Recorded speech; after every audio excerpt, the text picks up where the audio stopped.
ప్రభాకరన్న గారి నాయకత్వం, ఇత్తల ప్రణవన్న గారి నాయకత్వం,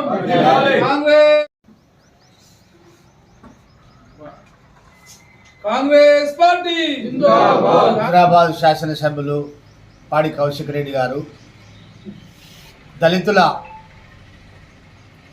దళిత బంధు మరి తక్కిన వారికి రాలేదు. 2021లో మాజీ ముఖ్యమంత్రి చంద్రశేఖరరావు హుజరాబాద్లో తలపెట్టినటువంటి పైలట్ ప్రాజెక్టుగా మరి ఇక్కడ దళితులను ఉద్దేశించి రాష్ట్ర వ్యాప్తంగా దళిత బంధు అమలు కొరకు అప్పుడు మాజీ ముఖ్యమంత్రి గారు చేశారు. అది అంతవరకు బాగానే ఉన్నది.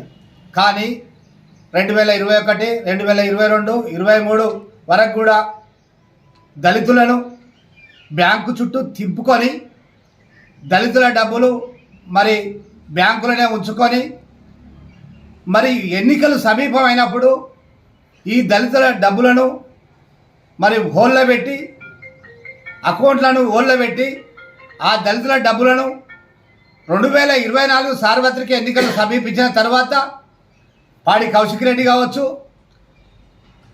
అప్పుడున్నటువంటి ముఖ్యమంత్రి చంద్రశేఖరరావు కావచ్చు, హరీష్ రావు, కేటీఆర్ హుజరాబాద్లో బ్యాంకులలో ఉన్నటువంటి డబ్బులను వాళ్ళ స్వలాభాల కొరకు లేకపోతే ఎన్నికలలో నిల్చున్నటువంటి అభ్యర్థులకు మా డబ్బులను, నేను కూడా ఒక లబ్ధిదారుణ్ణి,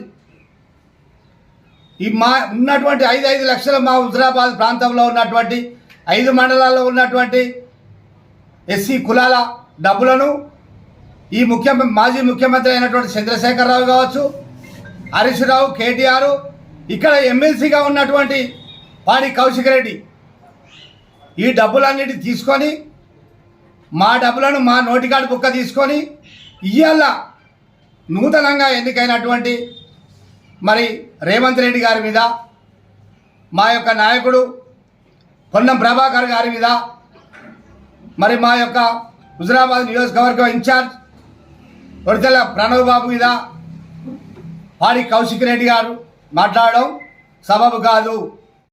గారు బండ శ్రీనివాసరావు గారు కూడా ఎస్సీ కార్పొరేషన్ చైర్మన్గా ఉండి మరి ఇన్ టైంలో మాకు రావాల్సినటువంటి డబ్బుల విషయం హుజరాబాద్లో వాస్తవుడై ఉండి కూడా మరి మాకు రావాల్సినటువంటి దళిత బంధు సగం మరి ఎందుకు రాలేదు? రాకుండా ఉండడానికి రేవంత్ రెడ్డి గారు అప్పుడు ముఖ్యమంత్రి కాదు కదా.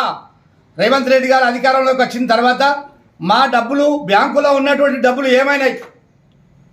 కాబట్టి మరి మీరు ఈడీ గారిని ట్రాన్స్ఫర్ చేయించి ఈడీ గారిని ఉద్యోగం చేయకుండా చేసి ఆ డబ్బులను పక్కదో పట్టించి ఇవాళ హుజరాబాద్లో ఉన్నటువంటి కాంగ్రెస్ నాయకుల మీద, మా నాయకుడు మంత్రివర్యులు పొన్నం ప్రభాకర్ మీద, అలాగే ముఖ్యమంత్రి మీద అవాకులు చెవాకులు చేస్తే హుజరాబాద్ దళితులు ఊరుకోరు.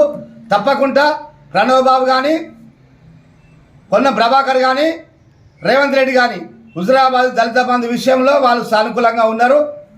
వారు తప్పకుండా మా దళితులకు రావాల్సినటువంటి డబ్బులు తప్పకుండా ఇస్తారు. కానీ ఈ సమస్య పరిష్కరించడం కొరకు, రాజకీయ లబ్ధి కొరకు మరి పాడి కౌశిక్ రెడ్డి గారు మాట్లాడడం మేము ఖండిస్తున్నాం.